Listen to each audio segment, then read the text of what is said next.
Welcome back to Wealth Mavericks, the only show where we talk about the secrets the wealthy know and the government won't tell you. On today's episode, we're going to continue the conversation about the financial distributors, the roles and guidelines of how the banks work, how insurance companies work, how investment companies work. So the episode that we recorded took a little bit longer than we thought it was going to, and so we're going to continue that episode right now.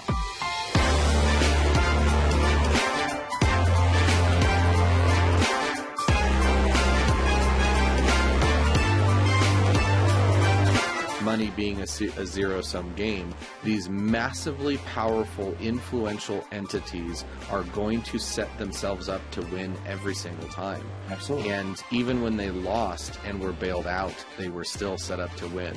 What did Jesse James answer when they asked him, why do you rob banks? It's where the money's at. Right. Right? Why would you do this to a retirement account? That's where the money's at. And there's trillions of dollars sitting there that have been untaxed.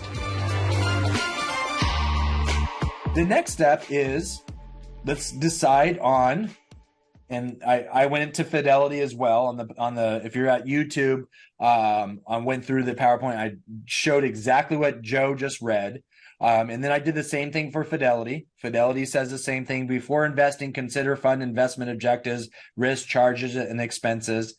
Contact Fidelity for a prospectus, or if available, a summary prospectus containing this information. Read it carefully. Performance is no guarantee of future results. Okay. Now read it carefully. Have you ever seen a prospectus? I have. Tough to read carefully. Tough to read carefully. It's about 100 pages. A lot of times it's small print, and it's a bunch of investment lingo, which drives you to go to who? Financial advisor. Right. Or they surely understand it. I'll tell you, I don't understand a lot of it because it's investment lawyer lingo. Right. Right. It's like going to the voting box and trying to figure out, is this a double negative, triple negative? Do I like this? Do I not like this? What am I voting for right now? Because right. Yeah, exactly. Well, and I think that's interesting too, Bob, because it's like you talked, or I've heard you talk about before. When I turn the light switch on in this room and the lights come on, I don't really understand everything that's going on, to make that happen, including getting the electricity to my house from wherever it's, all of that. Very few people actually understand all of that, right? And that's pretty simple. Yet we feel comfortable doing it. I don't have to know everything about it to turn the light switch on. If I did need to know everything about it, it'd take me a long time to get there. And I think if they followed this, what it says here, read it carefully, especially if it's like to understand it, you'd have to hire a team of attorneys to actually, they would have to interpret it. They'd then have to dumb it down and educate you on it. By the time you got through that place to actually know, you'd have blown through way far past any return you could ever hope to get from that, just in attorney's fees to try to understand it. Correct. Yet people feel comfortable doing this every day. Millions and millions and millions of people. Yes. Again, not saying it's a bad asset. Just saying, right. This is how it's structured.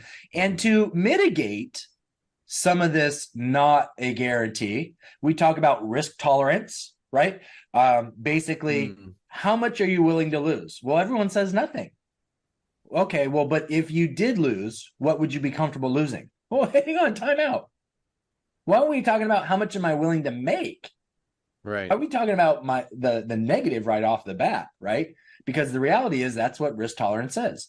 And it puts you in category of conservative, moderate, aggressive, conservative, moderate, aggressive, right? It puts you in these different categories based on your answers and the scorecard of those answers. Which shouldn't it really be more situational? Like when you look at risk tolerance, it's like if you're looking at a financial plan as a whole, and I've heard advisors talk about this, it's like, what are you talking about risk tolerance? Like if you're young and you have a lot of earning years ahead of you, you theoretically could accept more risk. It's not because I'm a risky person, like I like rock climbing and skydiving and doing so. No, that's not what this is talking about when it's coming to this. So one of these advisors that I was talking to, his whole point was like, it's really predicated upon that person's goals. If you have really ambitious goals that you want to accomplish with your money to do this, then you're therefore going to have to tolerate this level of risk in order to get there, or you're going to have to adjust your goals. And either way is fine. but you have to be aware going into it with eyes wide open. Yeah. And to that point is why they talk about a balanced portfolio, diversification, asset allocation, right? Mm-hmm. They use these as kind of guideposts, so to speak, or banks of the river to decide on how your income or your return is going to flow. But again, to your point, now, if you are, here's the crazy thing. Most of the people, when we look at this, are putting their money into retirement accounts. Okay. Retirement accounts, typically, the whole point of them is that you don't pay taxes on the gain. You defer them, Mm-hmm. right? It's tax deferred, not eliminated, not zeroed out, deferred to later when you take it out. Okay, Right. we can spend another episode talking about the stages, the 3 stages of assets and how the IRS taxes those assets. That would probably be, at least for me, a fun episode. Maybe not for everybody else, but again, it's that what's that soundbite? The nerd alert from it was one of the movies. Nerd alert.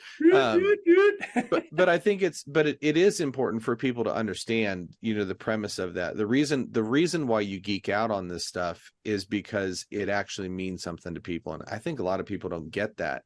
So when you're saying it's tax deferred, what you're saying is I take, from my paycheck or from wherever this cash flow is coming from, I'm going to take it and not have to pay the tax man now, and I'm going to put that into this asset, and it's going to, and the tax is deferred, so it's able to grow with the full amount that would have been put in. Correct. But then it's going to, at some point down the road, you're going to receive a tax bill for it. Correct. So here's the interesting thing about this. Okay. I find it interesting. Others may not. When you're younger and you take more risk, meaning that you can say, hey, I am willing to take risk. So we have that risk reward pendulum. The more risk, the potential more reward, right? Or why take the risk, right? So you have that potential reward. So if you're younger and you're in a retirement account, why do you have tax deferred? You only have a taxation if that return occurs and it's sold and creates a capital gain tax, which is usually 15%, not your ordinary income tax rate. Mm-hmm. Okay. Now, let's think about that. Now, most people, and you've seen me do presentations to clients going through their investment portfolio, and they've held on to investments where, and I don't know, a lot of times I don't know the time frame they've been in an investment, but most investment statements talk about the overall rate of return. Mm-hmm. And there's been some clients where it's like 160%. Usually I start the conversation with, what kind of rate of return are you looking for in your investment? And most people go, I don't know. So I ask them, 6, 12%, 40%? What are you looking for? Most people say 6 to 8. Most people say 6 to 8. Okay. Now, when I go to their statement and I see, okay, you got 165% return from your money you put in into what it's grown to. And again, I don't know the time frame a lot of times. It's cost basis and value. Mm-hmm. So the question is, what's the premise of investing? Buy low, sell high. Well, if it's at 140 or 160% return, has his 6 to 8% goal been accomplished? Mm-hmm. Well, if it's annually, maybe not. Depends on how long they've held exactly. If it's been sitting there 20 years, not so much. Right. Then you need to know that too. So why aren't you showing me that annual return and not the overall return? Mm-hmm. Right. So it's just, I find it interesting that even the basics of investing, people always answer that question. When I say, what's the basics of investing? Buy low. And they finish it, say, sell high. Right. Why aren't we doing this?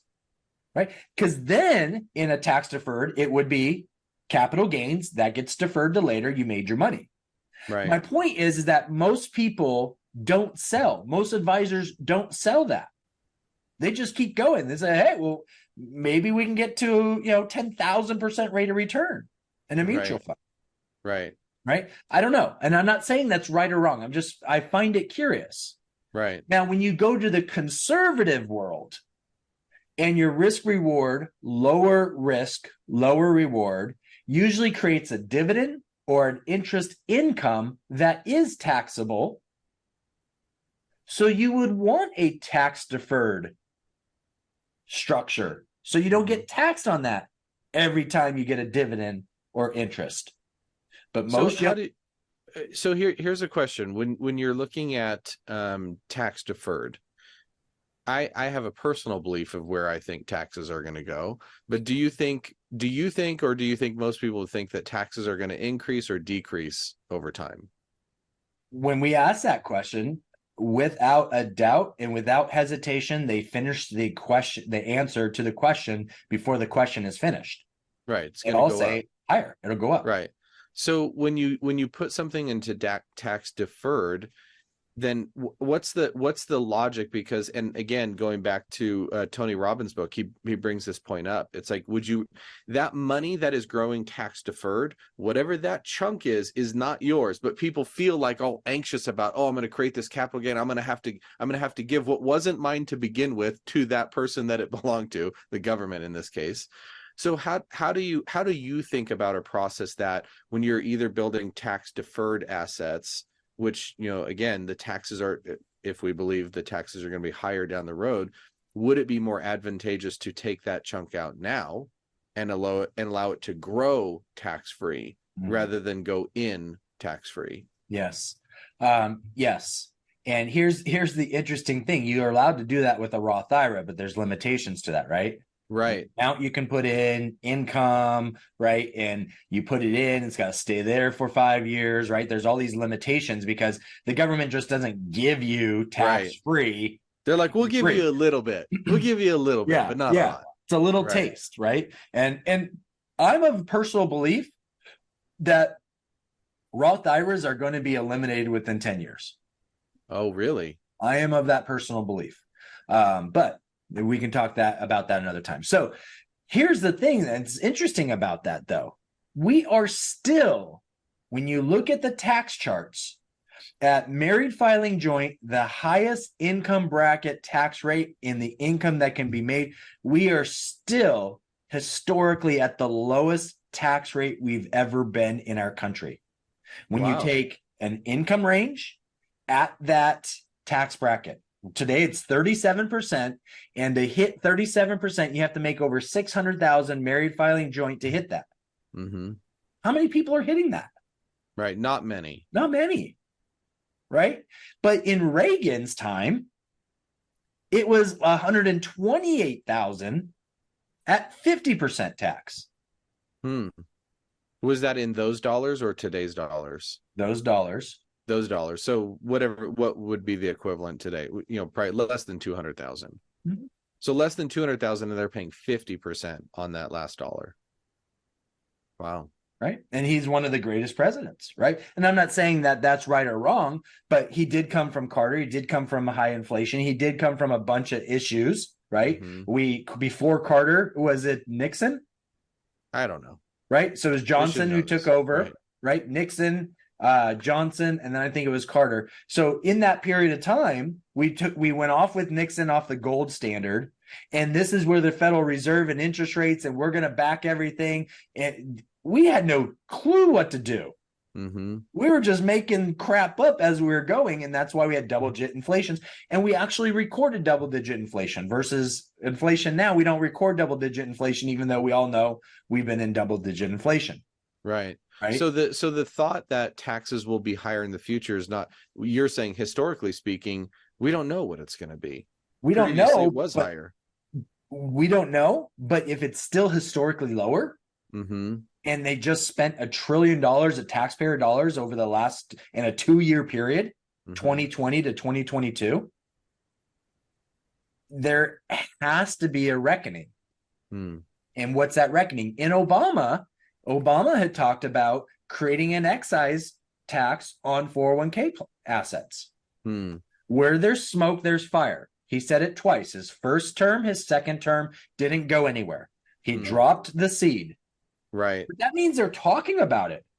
In this current administration, it has been brought up. Why? What did Jesse James answer when they asked him, why do you rob banks? It's where the money's at. Right. Right. Right. Why would you do this to retirement account? That's where the money's at. Right. We've told people from the 70s to now to put money into retirement accounts, and they've done it. And there's trillions of dollars sitting there that have been untaxed. Mm. Have been untaxed. So, anyways, these are just things that I find curious. The average day person doesn't think about, but I do believe taxes will go up. I do believe everything that changes. I do like the progressive tax system. I do like the breaking up of different incomes and different tax rates and that kind of stuff. So that structure can stay the same, but they may end up increasing the percentages and lowering the incomes in each of those bracket ranges. And if you've never heard of what the progressive tax system looks like, maybe we put that as the income funnel that we talk about with clients as another episode and talk about the progressive tax system and how it works. And we can look at history, and it has honestly no bearing on political affiliation, has no bearing on GDP, has no bearing on anything other than the government is really good at collecting taxes. I have historical data and charts to prove so. Right. Okay. Why? Because I'm a nerd. I want to know, if I ask a question, do you feel like taxes are going to go up? I want to know the probability of what that is. Not right? Just a feeling like, oh, it feels like to me. Yeah. Now, Right. Is it guaranteed that it's going to go? Of course not. Right. Right. But there's a higher probability that it could. And so I want to know that, because as a person who works their tail off, I work 10 to 12 hours a day to try to get my business running. So me, my employees, our members, our investors, everybody we work with can have a future. So it's my responsibility to make sure what this stuff means. That's my philosophy. That's how I look at this. So I have to know the rules. So let's dive into this a little bit more. So let's go to insurance companies. Okay. So insurance companies, what is an insurance company? Okay. And this represents safety. Insurance is a contract. What's a contract? A legal documentation between two or more parties. Right? It's a contract. Did we talk about banks having a contract? Nope. You put money into the deposit, they invest it out. When you put money into your investment company, it may make money, it may not.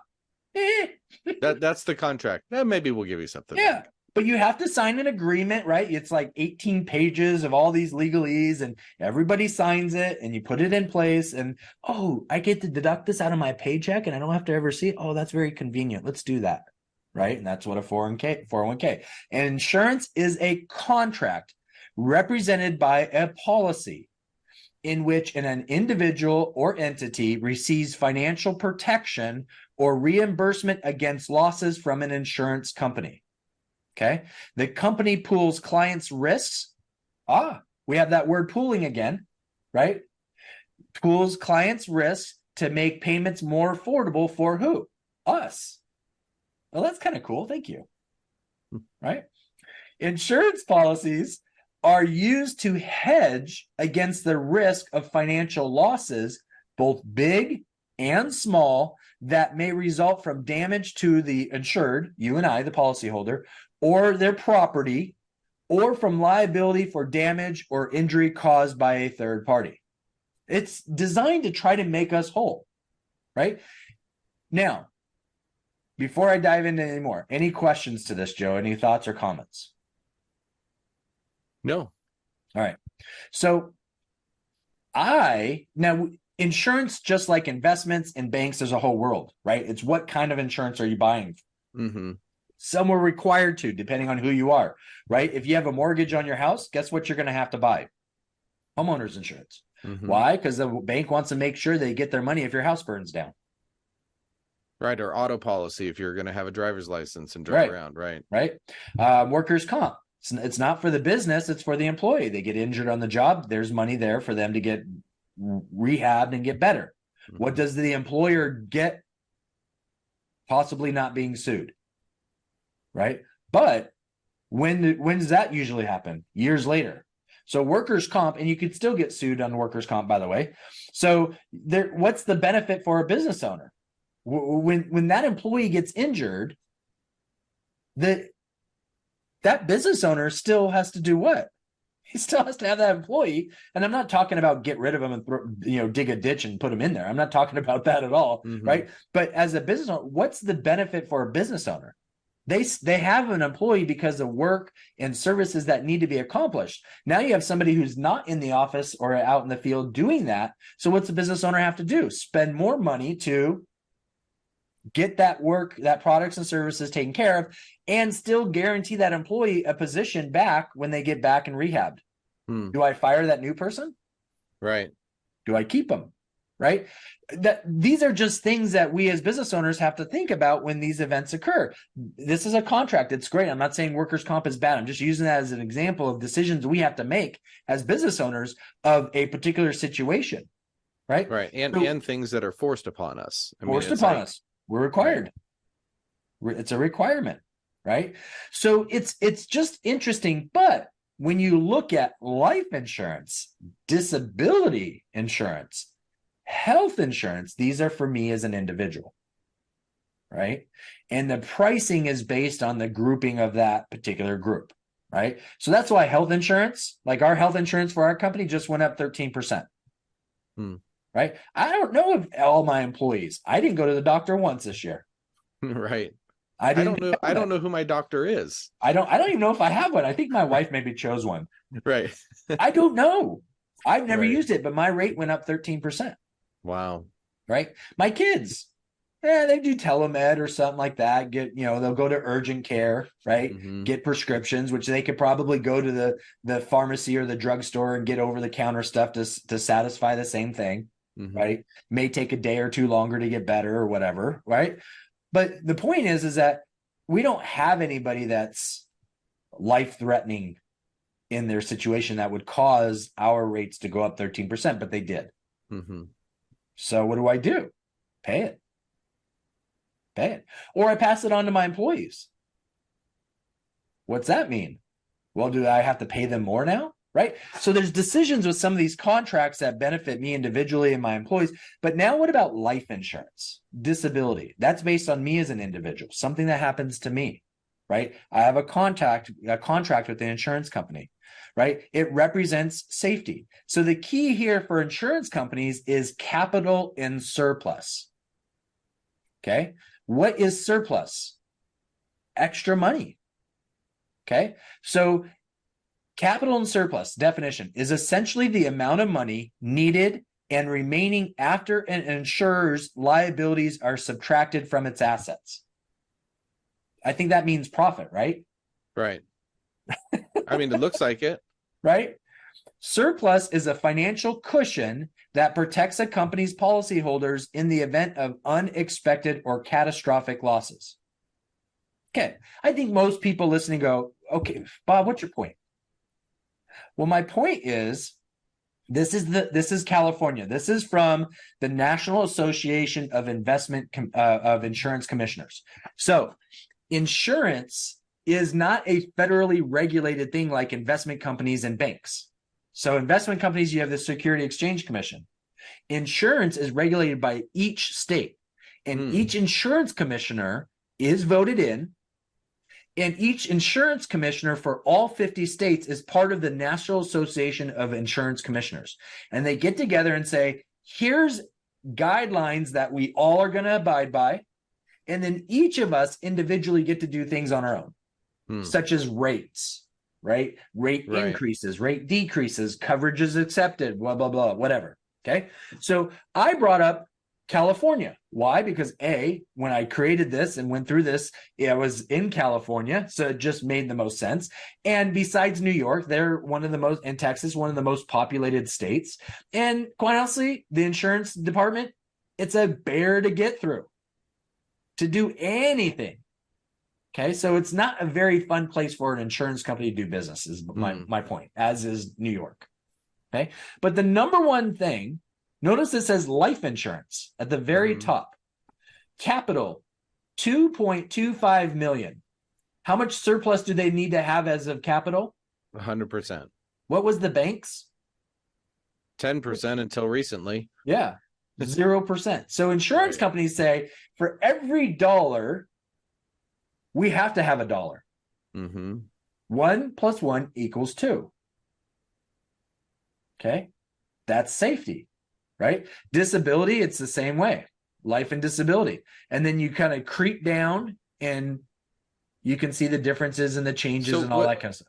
what's plate glass? What does that even mean? Probably windshield would be my guess. I don't know. Okay. Great question. I don't know. I'm like, I don't need burglary, credit, sprinkler. Yeah. Welcome to California. Yeah, I mean, it would look really, I mean, it would be really interesting to understand what all this means. But essentially, all of them say 100% of capital, except for automobile, which is interesting. It says 100% of capital plus $200,000. Yes. So yeah, that's interesting. So, what are we experiencing right now with some of the states when they have catastrophic events? What's happening in Florida? What's happening in California right now with homeowners and auto? I don't know. Insurance companies are getting out of the state. Claims are too high. They can't afford it. They can't Right. do 200 plus 200. Like They have to raise the rates, but the like rates are going to be economically, right. It just doesn't work. It's like, I remember when our son turned 16, got his license, and our insurance increased. I think it was 400%. Yeah. And I was talking to some, I'm like, how is this a thing? So if you've got kids that are getting ready, like, be prepared for a shock there. But somebody told me, they said, look, the bottom line is, like, teenage boys are essentially uninsurable. They're going to get in an accident. They cause, like, I forget what they had, some stats on the percentage of accidents that were caused by teenage boys. And it was like, yeah, that's why your rate's going to go up, because they are going to get in an accident. So yeah. So, okay. So where does this go? I mean, obviously this means, if you're in Florida, you're in these states that have all these things, they can't raise the rates to $1,000 a month. If it was $100 a month, like, people just will not carry that insurance. So well, and the commissioner has the right to say no. And then the insurance company has the right to say bye. Right. And this is why long-term care insurance doesn't exist really in California. Is because long-term care insurance is a recent insurance. Insurance is about data, right? It's about economic numbers. It's about spread of risk. It's about understanding the economics of the dollars. Right. And with insurance, that it's all about numbers and history, right? Time and experience, right? And so when you have something like long-term care that is a newer coverage, and they kind of create coverages to get premium, which is what happened in long-term care. They made these policies unbelievable to sell them. What didn't exist as much as it does today, Alzheimer, dementia, healthcare got better. So if you had a heart attack, you used to die from it. Now you survive. Strokes, right? Cancers, right? So we've gotten better from a medicine perspective. What's it put a drain on is our lifestyle. And if we have insurance, it puts a drain on the insurance and our lifestyle, right? So it's great that we survive, but what's my lifestyle like? And the cost for that additional lifestyle, do we have something in place? Have we planned for that in that type of situation? And so when we look at the National Association of Insurance Commissioners website this morning, I brought up California, I clicked on the hyperlink, and here's the statutory numbers based on currently. Look, here's the numbers. Life and disability, these numbers are all the same. Right. It's the same numbers, right? The same numbers. Yeah. It didn't change. So even with COVID, it didn't change. And so I think this is important to understand from a safety perspective. Now, when I work with clients and we look at cash value life insurance and we talk about cash value life insurance as an asset, the number one thing that occurs is that the client will go to their CPA or their financial advisor, or they'll go to Dave Ramsey, Susie Orman. They go to these areas that talk about, well, it's not a benefit. Well, actually, if it's designed and used as an asset, it's probably the best benefit, but insured, it's guaranteed. Right. It will pay out. But what do they tell you to do? get term insurance, which is for a period of time, 10 to 20 years. 10 years is cheaper. So what do most people do between a 10, 20, or 30 year? They get a 10 year. Okay. Because it's cheaper. Well, what's your likelihood of dying when you're in your 30s? Way Very lower. minimal. Right. Right. It is insurance. You're just hedging if something were to happen. But 10 years.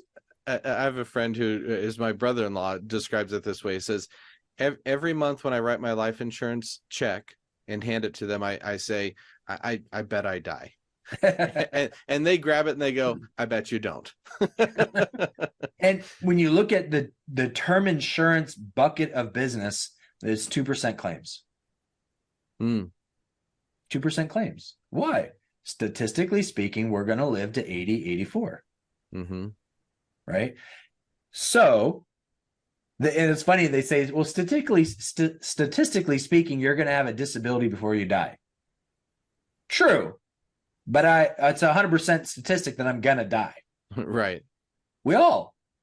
So why wouldn't we buy insurance? It goes back to the options, insurance options. I know what I am at risk. I am paying a premium and I know. So imagine you did that option and you knew it was guaranteed that you were going to get a 20 or a 30% rate of return. How many people would do that contract? I would think a lot. Right? That's what life insurance is. Permanent cash value life insurance. Plus, you build up equity and you have access to that capital to use it. How many people have access to the equity in their house? Not many, especially when interest rates are higher. It costs more to tap into that. It's based on income. If your house valued at a certain amount and your income didn't grow with that, you can't tap that capital, that equity. Right. Right. So there's a point to each asset is my point. Is that understanding that these financial distributors create these products and services for your plan and outcome of what you want to desire. But we go out and we get information that's misinformation. Yes, it's cheaper to buy term. And you're telling me to buy term and then take the difference between what my permanent insurance would be, which would guarantee to pay a life insurance death benefit and can grow based on the contract growth. And there are guarantees in the growth. The expenses are laid out. Everything's laid out. But I can go buy term and then take the difference and go what? Invest it in an investment company where there is no guarantee. Right. What logic is that? Now, I'm not saying not to do it. I'm just saying that's the logic is don't do this. This is expensive. But if you know the outcome, there should be a cost to that, right? Well, and I think it's a misconstrued idea, and I understand why guys like Dave Ramsey and all those, financial talking heads, I actually believe most of them, if not all of them, are really well-intentioned too. I don't think they have like a vested interest in like, oh, take the insurance companies down or anything like that. I just think for your typical person, that's what they want to do. But I also think this is interesting too, because if you ask the average person, let's just use an easy to understand number, $1,000 a month, right? And that's going to buy you some insurance, that's got this future benefit when life insurance, and it's going to have some growth rate with a, permanent life insurance of a lower percent than maybe would be yielded from the market. But then you're going to ask people to go buy an equivalent term life insurance and then take the difference. So let's say it's $200 a month for the term insurance. And you're going to ask a human being in the United States of America with trillions of dollars bombarding them, trying to vie for that $800, and they're going to be disciplined enough to actually go put that into the market and put it at risk. Like, I think the honest truth is most people are not going to do that. If they're disciplined enough to do that, fine, go for it. But again, there's some maneuvers that you can make down the road when you're utilizing a policy like what you're talking about, Bob, that is not accessible to somebody else, using that $800 and investing in the stock market or whatever it might be. Yep. So I think, and I had kind of an allergic reaction to some of this before because I had read all of Dave Ramsey's stuff and you hear the success stories, and I don't think either of us are knocking what he's saying. I think so many of the principles are like rock solid. This one, because of the knowledge we have, and especially with business owners, if you're a small business owner, the way that you can utilize these actually as assets not thinking of it as life insurance, like the term life insurance is putting it in your mind into a category that perhaps it doesn't belong. And so I think just opening up our minds to, there are other ways to look at things. And like you said, what's the purpose for you? Yeah. And really knowing what that is. Yeah. And I echo that. I think, when you look at a Dave Ramsey as an example, he's talking to the masses. He's making general opinions in a book, in his courses, right? He's not talking to the specific individual.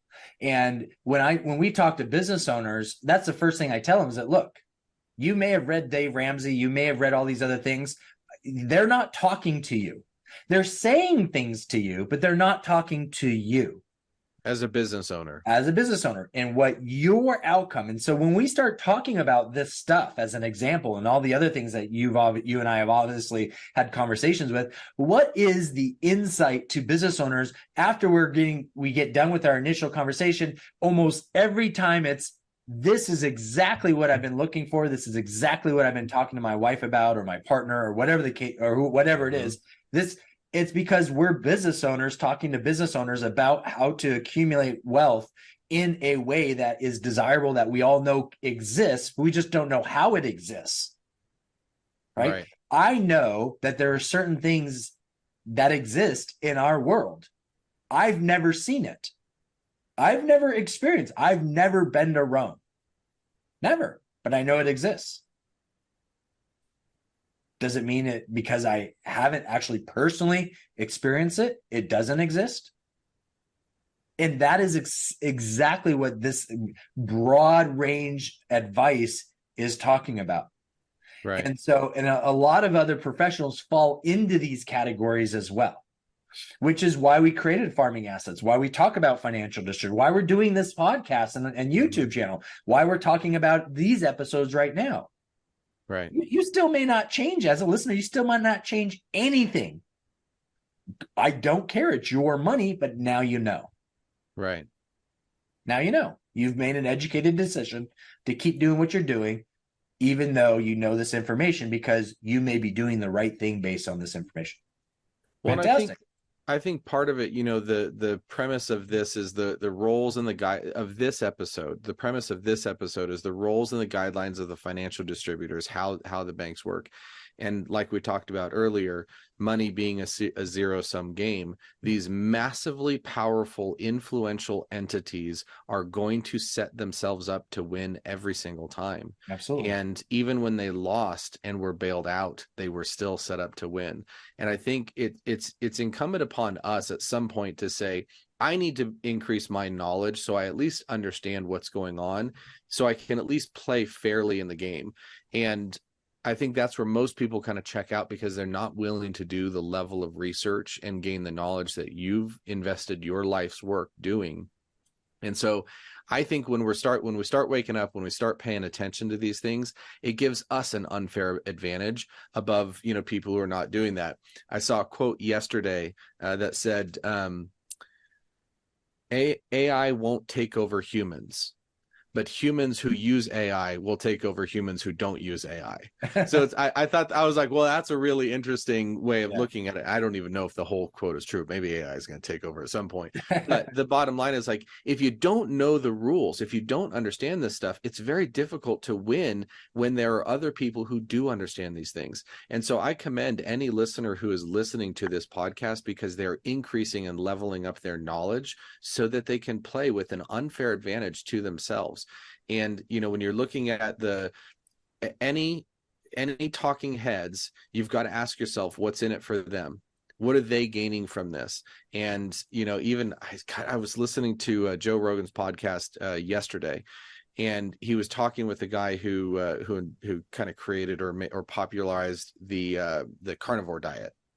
And he's like, there are literally companies that are paying thousands or probably millions of dollars to influencers who are unhealthy, who are pushing an unhealthy agenda, because that's what's in alignment with, like, these unhealthy companies that are pushing sugar products and all that kind of stuff. So I'm excited for people who are here, who they can understand a little bit more what this looks like. So Bob, thanks for sharing everything today. I know there's more to talk about with this, but any parting thoughts before we wrap up?